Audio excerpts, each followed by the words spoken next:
অন্নপূর্ণা প্রকল্পের ১৭ লক্ষ আবেদন বাতিল করা হয়েছে। কী কারণে বাতিল করা হয়েছে?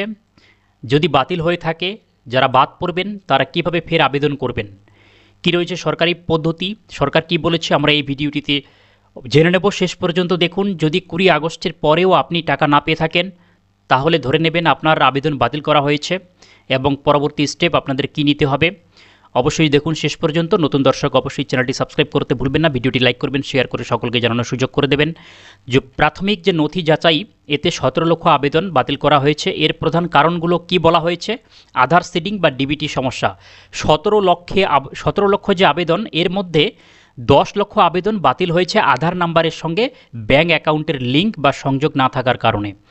তাহলে এটাই মেন সমস্যা, আপনারা বুঝতে পারছেন। এরপর সরকারি চাকরি বা আয়কর দিয়ে থাকে এরকম আবেদনকারী, বাকি যারা বাদ পড়েছে তারা ইনকাম ট্যাক্স বা বাড়িতে সরকারি চাকরিজীবী রয়েছেন বা নিজে চাকরি করছেন, এই কারণে বাতিল হয়েছে। এবারে যাদের বাদ পড়েছে তারা কিভাবে ফের আবেদন করবেন? অনলাইন পোর্টাল চালু করা হবে। যে সমস্ত আবেদনকারীর নাম বাদ পড়েছে তারা অনলাইনে সোশ্যাল রেজিস্ট্রি যে ওয়েবসাইট রয়েছে সেখানে এই অপশন পুনরায় চালু করে দেওয়া হবে নতুন করে আবেদন করার। অর্থাৎ সেখানে আপনারা দেখতে পারবেন কী কারণে বাতিল হয়েছে এবং পুনরায় আবেদন করতে পারবেন। এই পোর্টাল খোলার তারিখ পুনর্নবীকরণ বা নতুন আবেদনের পোর্টালটি ২০ আগস্ট থেকে পুনরায় চালু করা হবে। এবারে অভিযোগ নথিভুক্তকরণ। নাম বাদ যাওয়া নিয়ে কোনো অভিযোগ থাকলে ২০ আগস্টের পর থেকে সকলেই আপনারা যাদের বাদ যাবে পোর্টালে অভিযোগ জানাতে পারবেন। এরপর যাচাই করা হবে। পুনর্নবীকরণের আবেদনগুলো সরাসরি জেলাশাসক ডিএম স্তরে আবার যাচাই করা হবে। তথ্য যদি সঠিক থাকে তাহলে আপনারা পরবর্তী সময়ে টাকা পাবেন। এবারে নতুন আবেদনকারী ও বাকিদের টাকা পাওয়ার সময়সীমা।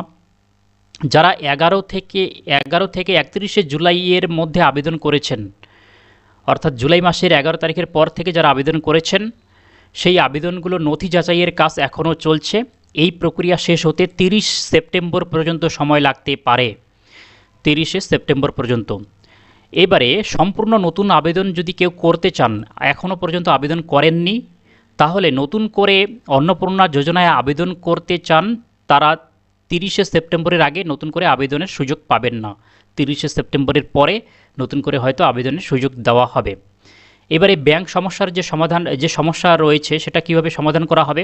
আধার এবং ব্যাংক অ্যাকাউন্ট সংযোগ সমস্যা মেটাতে বিডিওদের বিশেষ নির্দেশ দেওয়া হয়েছে। বিডিওরা ব্যাংকের সঙ্গে কথা বলে বিভিন্ন এলাকায় ক্যাম্প করবে বা শিবির করে এই সমস্যার সমাধান করবে। কারণ ১০ লক্ষের মতো আবেদন শুধু এই ব্যাংক অ্যাকাউন্টের সঙ্গে যে লিঙ্ক বা ডিবিটির সমস্যার জন্যই বাতিল হয়েছে।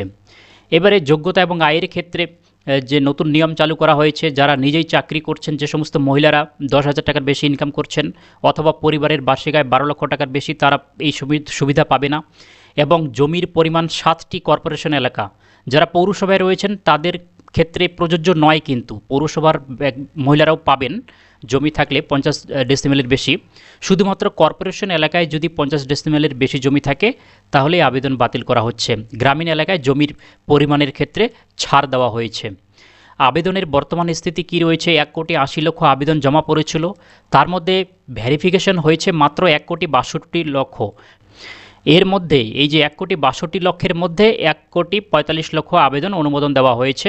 বাকিদের আবেদনগুলো যাচাইকরণের কাজ এখনও চলছে। তো আপনি টাকা পেয়েছেন কিনা অবশ্যই কমেন্টে জানান।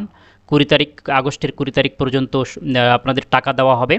যারা টাকা পাননি ২০ তারিখ পর্যন্ত ওয়েট করবেন। যদি না পেয়ে থাকেন তাহলে আপনাদের যে পদ্ধতি বলা হলো ভিডিওতে, সেই পদ্ধতিতে আপনাদের অবলম্বন করে পরবর্তী পদক্ষেপ নিতে হবে।